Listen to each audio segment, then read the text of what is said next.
Hello everyone, আসসালামু আলাইকুম। সবাই কেমন আছেন? আশা করি সবাই অনেক অনেক ভালো আছেন। তো আলহামদুলিল্লাহ আমিও ভালো আছি। তো আজকে আপনাদের সবাইকে নতুন একটা ভিডিওতে স্বাগত। তো আজকের ভিডিওটা হচ্ছে যে লিবিয়ান ভাষায় কিছু বাক্য, খুব গুরুত্বপূর্ণ কিছু বাক্য।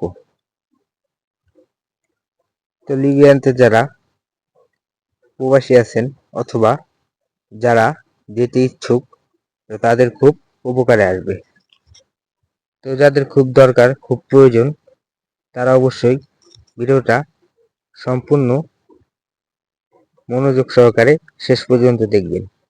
আশা করি আপনার ভাষা শিখতে খুব উপকারে আসবে। তো আমার এই চ্যানেলে নতুন হয়ে থাকলে অবশ্যই চ্যানেলটা সাবস্ক্রাইব করে দিবেন এবং পাশে থাকা বেল আইকনটি বাজিয়ে দিবেন। তো আর বেশি কথা বাড়াবো না, তো চলুন শুরু করা যাক। তো প্রথমেই হচ্ছে যে লিবিয়ান ভাষায় বাক্য। তো আপনাকে যদি কেউ নাম জিজ্ঞেস করে তাহলে এইভাবে জিজ্ঞেস করবে, ইনতাইসেম। তখন আপনি বলবেন, কিভাবে বলবেন যে আপনার নাম সাকিব। তো আমি একটা উদাহরণ দিয়েছি, তো যার নাম যেটা সে সেটাই বলবেন। আমার নাম সাকিব, এটা লিবিয়ান ভাষায় হবে আনা ইসেম সাকিব। আনা ইসেম সাকিব, এটা লিবিয়ান ভাষায় হবে আনা ইসেম সাকিব। আর বাংলায় হবে আমার নাম হচ্ছে সাকিব।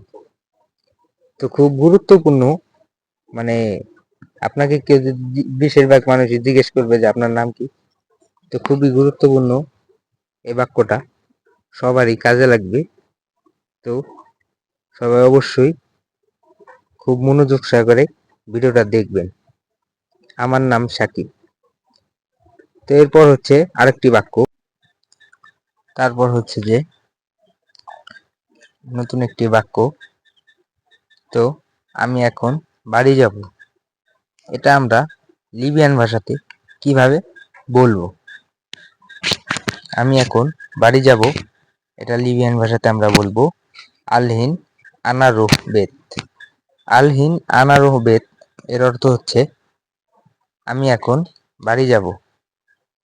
ধরেন আপনার কোনো বন্ধু, লিবিয়ান কোনো বন্ধু, তা আপনাকে জিজ্ঞেস করলো যে কোথায় যাচ্ছেন, তখন আপনি বলবেন আলহিন আনারোহ বেত। তো এর অর্থ হচ্ছে আমি এখন বাড়িতে যাব। তো ভিউয়ার্স, আজকের ভিডিওটা এই পর্যন্তই। তো ভিডিওটা ভালো লেগে থাকলে অবশ্যই একটি লাইক করে চ্যানেলটা সাবস্ক্রাইব করে দিবেন। ধন্যবাদ, আল্লাহ হাফেজ। আর এরকম নতুন নতুন ভিডিও পেতে অবশ্যই চ্যানেলটা সাবস্ক্রাইব করে রাখবেন। তো এরপরে নেক্সট ভিডিওতে আমি আরও 10টি বাক্য দিয়ে দেব। ধন্যবাদ।